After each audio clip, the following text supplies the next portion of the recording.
In honor of the Islamic holy month of Ramadan, let's all take a few minutes to understand the role and impact of fasting in Islam. Muslims who are not exempt for some reason are required to abstain from food, beverages, and sexual intercourse from dawn to sunset for the entire month. Fasting during Ramadan is one of the 5 pillars of Islam. If all of this sounds innocent, it's not. Ramadan is killing Muslims, not only spiritually, but also physically. CNN reports, though the month-long season is associated with deprivation, overeating is common practice once the sun goes down. In many hospitals in the Gulf states of the Middle East, the holiday means a sharp rise in inpatients. Among the causes of this rise in inpatients are heat stress due to dehydration, an increase in traffic accidents, and noncompliance with medications due to disturbed eating and sleeping habits. Crime rates also increase in many areas during Ramadan. Ammon News declares, in addition to fights, negative phenomena increase during the month of Ramadan, including traffic accidents, home robberies, purse snatching in public, and begging, according to security sources. There has also been an increase in residential fires, particularly in the few hours before iftar, fast-breaking time, caused by misuse of cooking gas cylinders and increased electricity usage. Paradoxically, Muslims tend to eat far more when they're fasting than when they're not fasting. You see, Ramadan isn't simply not eating. It's gorging yourself before sunrise, taking a break while the sun's out, and gorging yourself again at sundown, a diet recommended by no doctor ever. Let's look at some numbers from a Muslim country.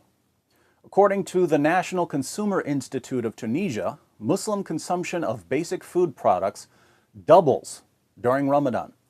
Milk consumption goes from less than 1 liter per person in other months to around 2 liters per person during Ramadan. Yogurt consumption more than doubles, skyrocketing from 5.4 pots per person to 12.9 pots per person. Egg consumption goes from just under 13 per person to 26 per person. Consumption of rolls goes from 0.6 kilograms per person to 1.4 kilograms per person. Spending and waste also increase dramatically during Ramadan. We read in Arab News, the problem of food wastage in Ramadan has again surfaced, with Mecca municipality having to gather 5,000 tons in the first 3 days of Ramadan. According to one report, Saudis spend 20 billion rials on Ramadan shopping compared to 6 billion rials they spend in other months.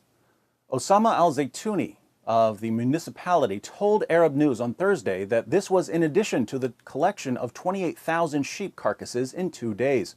He said the municipality had installed 45 waste compressors in central Mecca, close to the Grand Mosque, and deployed 8,000 cleaners for the month. At the beginning of Ramadan, the Ministry of Commerce and Industry expressed concern that 45% of the waste in Ramadan consists of food. It also revealed that 80% of the food prepared is unhealthy. So why do Muslims eat more and spend more and waste more when they're fasting than when they're not fasting? Why put a mask of piety on gluttony and excess? The answer, I think, lies at the very heart of Islam. Islam doesn't teach people to control their desires. Islam encourages people, the men at least, to carry their desires to a perverse extreme, but only allows them to satisfy these desires within an Islamic framework, thus trapping people with their own desires and using them in the service of the religion.